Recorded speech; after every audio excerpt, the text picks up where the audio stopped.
Long before Visa, before Mastercard, before the gleaming towers of global finance, who controlled the money in Europe? You might think of kings, merchants, or ancient families. But what if I told you it was a group of warrior monks, sworn to poverty, who built the most powerful financial institution of the medieval world? This is the story of the Knights Templar, and how they didn't just fight in the Crusades, they invented modern banking. Welcome to HistoroMystic, where we uncover the hidden stories that shape our world. Today, we peeling back centuries of myth to reveal the truth about the Templars' incredible financial empire. Forget the Holy Grail legends for a moment. The real treasure they protected wasn't a cup, it was a system. A system so revolutionary, its echoes are still felt in every credit card swipe and international transfer we make today. Our story begins in the early 12th century. The First Crusade had captured Jerusalem, but the journey for Christian pilgrims was treacherous.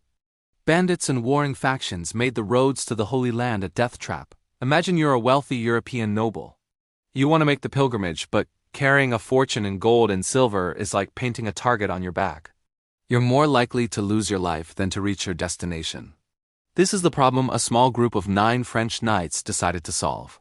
In 1119, they formed a new order, the Poor Fellow Soldiers of Christ and of the Temple of Solomon, better known as the Knights Templar. Their official mission was to protect pilgrims. But they soon realized that protecting people meant protecting their wealth, too. And this is where their genius truly shines. They created a system that was breathtakingly simple yet profoundly effective. A pilgrim in London could deposit their gold and jewels at the local Templar preceptory, or headquarters. In return, they wouldn't receive a clunky chest of coins, but a simple piece of parchment. This was a letter of credit, a note detailing the value of their deposit. But it wasn't just any note. It was written in a complex cipher, a secret code that only the Templars could read. With this small, easily hidden letter, the pilgrim could travel across Europe and the Mediterranean, unburdened by heavy, stealable treasure. Upon arriving in Jerusalem, they would present their letter at the Templar headquarters there. The Templar clerks would decipher the note, verify the pilgrim's identity often through secret questions or passwords, and then give them the equivalent value in local currency. Does that sound familiar? It should.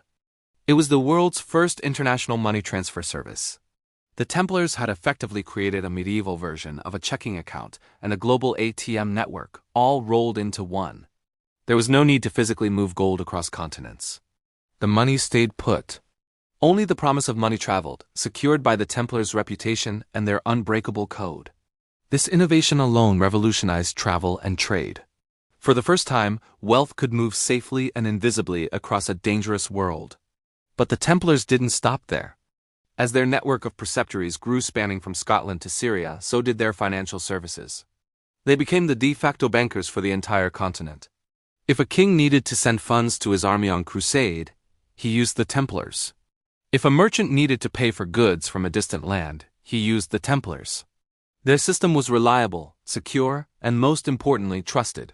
Their seal, showing 2 knights on a single horse to symbolize their vow of poverty, became a symbol of absolute financial integrity. It's a beautiful irony. An order of monks sworn to individual poverty became the masters of immense corporate wealth. They didn't own anything personally, but the order itself became astronomically rich. And with great wealth comes great influence. The Templars began offering more sophisticated services. They managed estates for absent nobles, collected taxes for the church, and acted as neutral third parties in major transactions, an early form of escrow services. Perhaps their most significant and ultimately most dangerous service was lending. The Templars became the primary creditors to the kings and popes of Europe. When King Louis VII of France needed money for the Second Crusade, he borrowed from the Templars. When English kings needed to finance wars or grand construction projects, they turned to the Templars. They were the international monetary fund of the Middle Ages, holding the purse strings of nations. Their headquarters in Paris and London were not just monasteries. They were fortified treasuries, the medieval equivalent of Fort Knox. The Paris Temple was a massive, walled complex that served as the unofficial treasury of France for over a century. It was here that the Templars honed their accounting practices, keeping meticulous records of every deposit, withdrawal, and loan. They were pioneers of bookkeeping and financial auditing, creating a level of organizational sophistication that was centuries ahead of its time. But this incredible power came at a price. While everyone needed the Templars, no one likes being in debt to their banker. Especially not when your banker is a secretive, supranational military organization that answers only to the Pope. By the early 14th century, the Crusader states had fallen. The Templars' original military purpose was gone, but their financial empire was stronger than ever. They were powerful, they were wealthy, and they were owed a fortune by some of the most powerful men in the world, and that made them a target. Enter King Philip IV of France, known as Philip the Fair. He was ambitious, ruthless, and deeply, deeply in debt to the Knights Templar. He saw the Templars not as pious knights, but as an obstacle, a state within his state that he could not control, and to whom he owed an unpayable sum of money. Philip devised a plan that was as brutal as it was brilliant. He decided to erase them. Not just defeat them, but utterly destroy them and seize their assets. On a single day, Friday, October 13, 1307, a date that some say is the origin of the Unlucky Friday. The 13th superstition Philip's men launched a coordinated raid across France. They arrested every Templar they could find, from the Grand Master Jacques de Molay down to the newest recruits. The charges were shocking: heresy, idolatry, spitting on the cross. These accusations were almost certainly fabricated, extracted through brutal torture. The goal wasn't justice. It was justification for seizing the Templars' immense wealth and canceling the king's massive debts. Under pressure from Philip, Pope Clement V, who was politically dependent on the French king, eventually dissolved the order in 1312. The Knights Templar, the warrior bankers who had built the financial backbone of Europe, were officially gone. Their leaders were burned at the stake, their properties confiscated, and their name disgraced. But here's the most fascinating part of the story. You can destroy an organization, but you can't destroy an idea. Philip got his hands on some of the Templars' land and property, but the legendary Templar treasure, the vast hoard of gold and silver, was never found. More importantly, their system, their financial innovations, survived.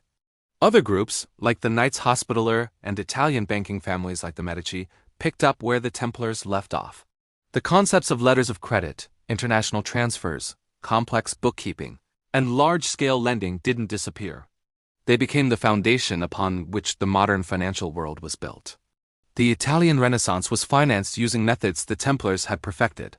The Age of Exploration was funded by banking systems that owed their existence to the warrior monks.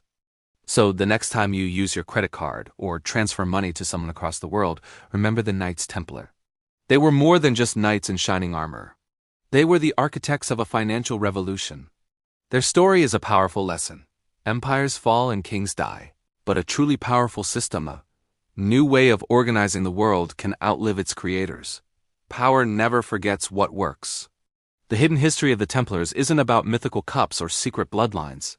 It is the very real story of how our modern economy was born from the crucible of war, faith, and financial genius. If you want to uncover more of the hidden histories that explain our present, make sure to subscribe to HistoroMystic and hit that notification bell. Thanks for watching.